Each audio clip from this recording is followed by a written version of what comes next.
Pas ten dhuwur mriku niku enten makame sinten Pak namine Pak? Mbak Rondo Kembang Sore napa niku? Nggih. Soalnya tempat niku kan sampun terkenal ten pundi-pundi ngoten. Nggih. Terus niku nggih, tiyang sing ten mriku niku kok saged gadah penglarisan.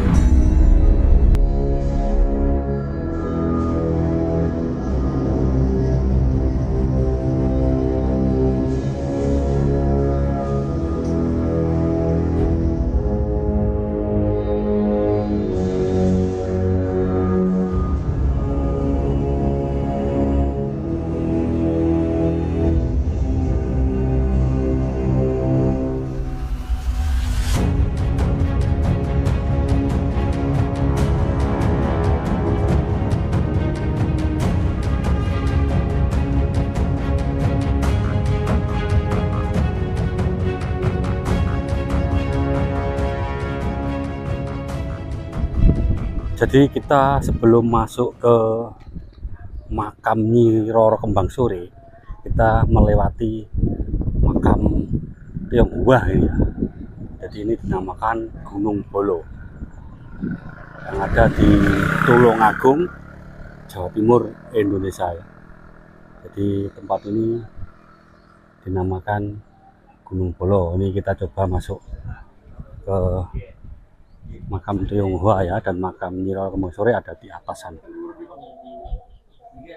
Jadi kita melewati sebuah makam dari Tionghoa ini ya. Oh, di sana ini. Dan arah menuju ke makam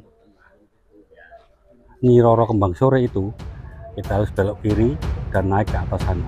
Jadi makamnya itu ada di atas gunung sana.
Oke teman-teman, saat ini saya sudah berada di tangga menuju makam Nyi Roro Kembang Sore ya.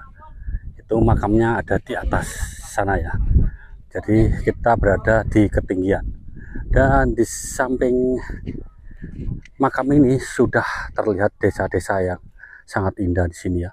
Jadi ini ada di ketinggian. Kita lanjut lagi naik ke atas. Mungkin ini sekitar 200 atau 300-an anak tangga ya. tapi ini kok tidak terlalu naik, jadi tidak menggos-menggos ya.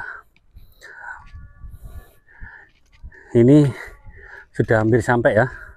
Jadi makam Nyi Roro Kembang Sore itu ada di atas sana. Beliau dulunya seorang wanita yang cantik ya, yang disenangi oleh Joko Budek. Tapi beliau tidak mau, dan beliau tinggal di atas Gunung Bolo sini ya. Tuh, ini sudah terasa ya nanjaknya ya.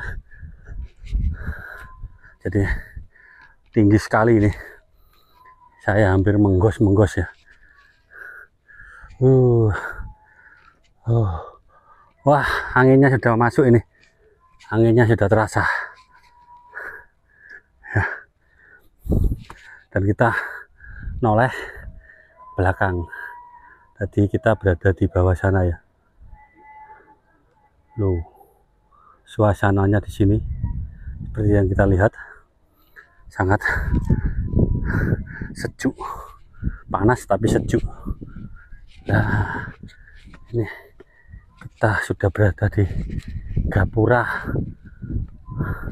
masuk makam ya.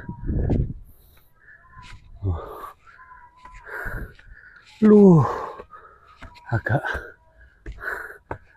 kencang ya. Dan ini gapuranya ada 2 patung apa arca ini ya, kalau kita lihat dari sini. Loh, ini Bu Arca apa? Bukan. Ini bekas apa ya? Umpak kata kayaknya. Seperti umpak ya. Nah, kita masuk misi rayu. Nah, makam Nyi Roro Kembang Sore itu ada di depan ini ya, di dalam ini. Kita tidak masuk karena tidak ada juru kuncinya, belum datang mungkin ya. Dan di samping makam ini terdapat sebuah pohon asam ya. Katanya di sini ada 7 pohon mengelilingi makam Nyi Roro Kembang Sore. Pohon ini menandakan pohon pitulungan ya, katanya bapak tadi yang di sana ya, namanya pohon pitulungan. Loh.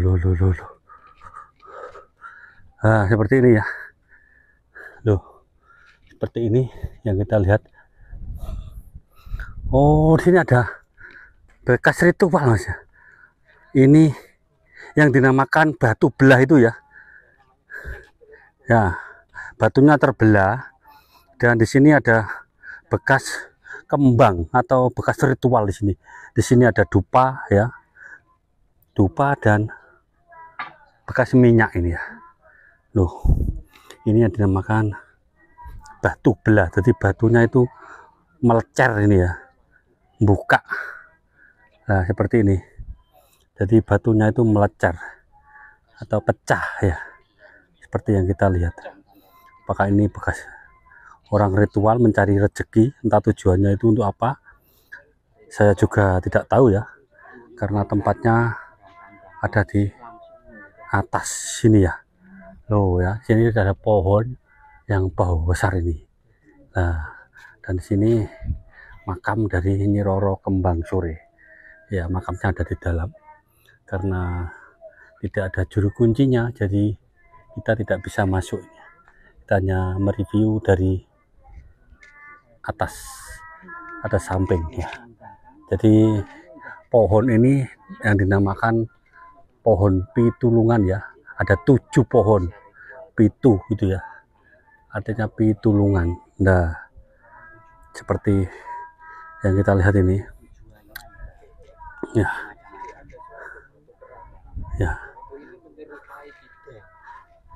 Itu posisinya pecah ya. Karena dulu ini disambar petir. Posisinya itu Melecer batunya. Jadi zaman dulu banyak orang yang kaya mendadak seperti ritual di sini. ini suatu pohon keramat yang disakralkan oleh warga. Konon menurut cerita dari warga dulu, pohon ini usianya itu sudah beratus-ratus tahun ya ini ya. Ini suatu pohon sakral. Terus di sini itu pada zaman kerajaan Mojopahit dulu, ini sering didatangi prajurit-prajurit dari kerajaan Mojopahit. Nah, di sini ada buktinya ya, karena apa? Di sini ada suatu bangunan dan apa itu bekas dupa. Berarti di sini kalau malam Jumat Pon itu dibuat ritual warga sekitar, bahkan warga dari luar kota gitu. Nah, jadi ini bukan batu sembarangan ini. Ini dulu katanya itu tersambar oleh petir gitu. Dar gitu. Ini batu kidang. Jadi ini biyen itu tersambar petir, tower langsung pecah. Meletek sampai jero itu. Dari batunya dulu itu konon mungkin tersambar petir ya. Dahyer dari batu langsung meletek ini ya. Batu ini menyerupai kijang. Ya. Nah, kalau kita lihat ini. Jadi batunya itu menyerupai kijang.